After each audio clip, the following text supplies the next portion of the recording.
I started doing competitions in 2002, I didn't know what I was doing. Of course, graduating the Culinary Institute, I knew how to cook, but it took until 2006 for me to win my first grand champion over 50 teams. From there, it took off. That's when I ended up deciding that I wanted to barbecue all the time, and I got passionate about it. So once we started getting hot back in 2006, then 2007, we just couldn't stop winning. And it was so much fun. We came up with our own sauces, our own rubs, developing flavors, and through that period all the way up to 2012, we refined it to the point where everybody loved what I was cooking. So what else to do? Open up a restaurant. You know, what makes us different in food than other barbecue restaurants? We're a chef-driven restaurant. We make fun and whimsical food, but yet we have competition barbecue. We cook our barbecue fresh. So we start at 2 in the morning, and everything for lunch comes out of the smoker nice and fresh. At 7 in the morning, we put everything in, so it comes out fresh for dinner time. You know, when you talk about my style of barbecue, I gotta tell you, it has a little Southwest flair to it. When I told you I traveled all over the United States, I was in Texas for about 12 years. A little bit in Dallas, a little bit in Houston. So, you know, I kind of learned how to cook brisket in Texas. The deep, smoky flavors using mesquite was pretty unique. I took all those flavor profiles of all my Southwest, of all the different chilies, the chipotle, the anchos, you know, of course, you're using cumin and other items.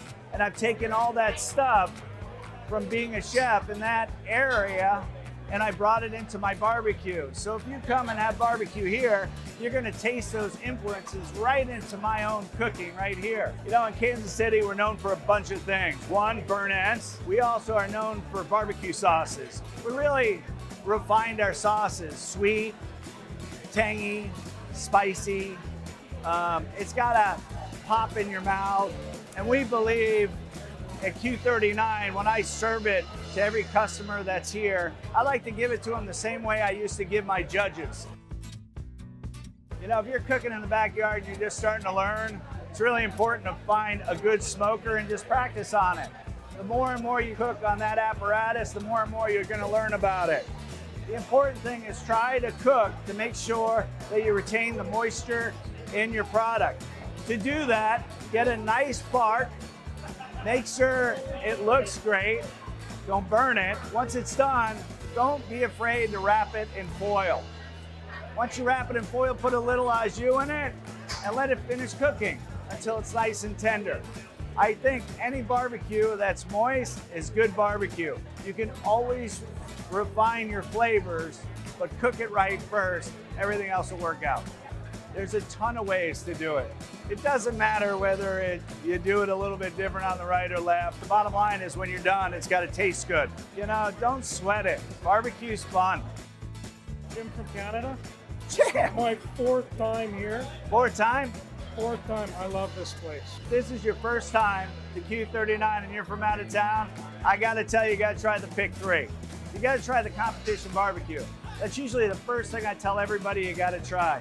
I would try brisket. If there's burnt ends available, get some burnt ends. I would try the sausage, I'd try the chicken, you gotta try the ribs. Pick 3, but I think we talked about it earlier, we might have to go to a pick 4, 5, 6, 7. You know, if it's your first time, try everything. So we've got some homemade sausage. We finish it off on the grill, it gives a great snap on that casing. We've got spare ribs, it has a light honey glaze on it. This one we're gonna serve our homemade potato salad made with fresh tarragon. And then we got coleslaw, but we make ours apple coleslaw. We use Granny Smith apples with our own homemade dressing, toss it with slaw. It's delicious and refreshing. Perfect, look at that. You got sausage, ribs, brisket, chicken, potato salad, coleslaw. Where else do you want to go? There we go, baby. We're trying this one. You're gonna hear so many different ways to cook a burnt end, but I'm gonna tell you how Q39 does it. Once we separate the brisket and remove all the fat, we season that side because there's no flavor in there. It's right in the middle of the brisket. So we put it on the grill, embark flavor from the oak going up. They're shooting up flavor bombs, making that thing taste great. So you get a little char flavor like a steak. Then we remove it. We don't put it back in the smoker. We cube it and then serve it to our customers. You know, when I opened up this restaurant, people asked me, oh my gosh, how can you do that? You're working 90 hours, 100 hours a week. And I tell everybody, well, it's like being on vacation. I don't feel like I work anymore. Owning this restaurant, this is like being retired. I work hard, but I enjoy what I do.